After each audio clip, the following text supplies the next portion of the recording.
Hi there, and welcome back to the channel. We are back for another video about the Celtic Britons, this time about the Atrebates, while I play another round of Roots of Pacha by Sodaden and Critevo.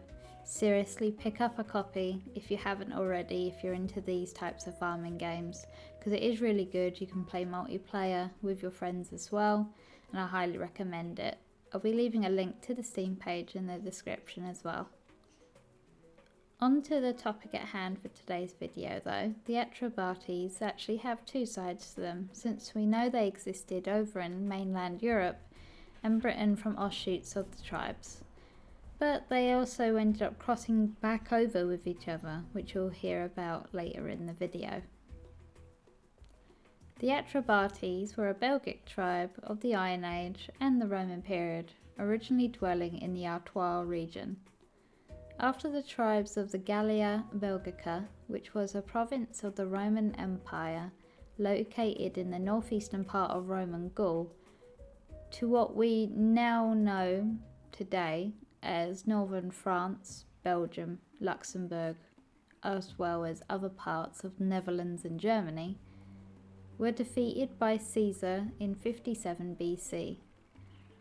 4,000 Atrebates participated in the Battle of Alesia in 53, led by their chief Commius. They revolted again in 51 BC. After that, they finally decided to try and have a friendly relationship with Rome, as much as you can do. Commius also received sovereignty over the neighbouring Morini, which was another Belgic tribe in Europe, who were known for the quality of their wool products, still being spoken about in 301 AD. We think that an offshoot of the Atrebates tribe probably entered Britain before 54 BC, due to reasons we'll go over in a second, where it was successfully ruled by kings Commius, King Commius, Epilus and Verica.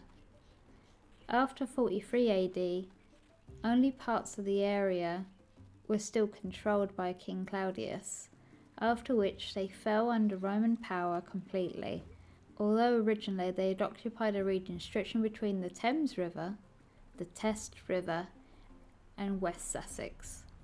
When Julius Caesar planned his invasion of Britain in 55 BC, he used Commius, an Atrebatic chief from Gaul, as a go-between with his British counterparts. Commius then switched sides, supporting Vercingetorix in his revolt against Rome, but when that rebellion failed, he then fled to Britain in 51, where he had become the king of the Atrebates based in Calava, which is modern Silchester. Fortinus tells us how Commius escaped from Caesar by devious means. It's not really a surprise that Caesar had omitted these details from his own accounts of his escapades in Britain.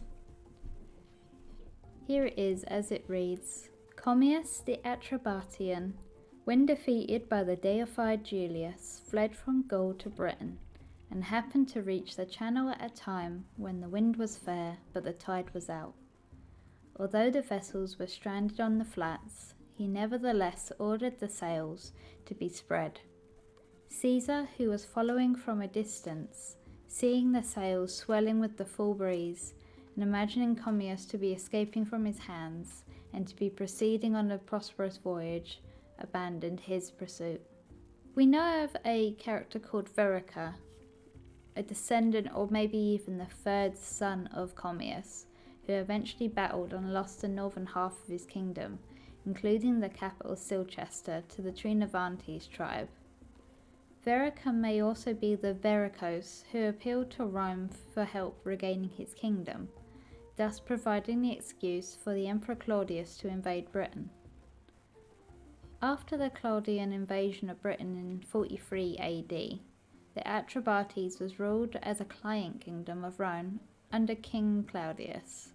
There is some speculation that Claudius may have even been raised in Rome, although this is under heavy speculation. Later on, the Atrebatic kingdom was split into three parts, with the capital of the Atrebates at Silchester, the Belgae at Winchester, and the Rugini at Chichester, after being absorbed by Rome. The known speculative kings of the Atrebates are as follows: Commius, Commius the Younger, Tincomarus, Epilus, Verica, Epaticus, Ceraticus, and Cogidubnus, or King Claudius. And that is more or less the extent we know of the tribe in Britain. They did suffer the same fate as their counterparts in Gaul, having been eaten and reborn as part of the incredibly large Roman Empire, although they were one of the tribes that did hold out the longest against this change. Such a large part of the history of the Celtic Britain tribes incorporate the Romans and the changes they brought to the Isles in some shape or form. Although the tribes did continue in different shapes, they were eventually unrecognisable from what they were originally, especially after the continued invasions from other culture groups in Europe and Scandinavia. And that brings us to the end of the Atrebates, without going more in depth to any of the individuals mentioned in the video. I do plan on coming back to them at some point, but let me know what you think or who you'd like to hear about the most. They all had their own issues and dealings, although we definitely know more about some than others. Commius the Younger, for example, is one that we have only known about more recently, and only because we've now found coinage to tell us that he actually existed. Let me know what you thought about the video though in the comments below, and any idea you have for future videos. Please share, like and subscribe to the channel. I also have a Twitter that will be linked in the description as well, where I post history facts every 2 hours from around the world. Our next Celtic Britain video will be the Brigantes tribe of Northern Britain.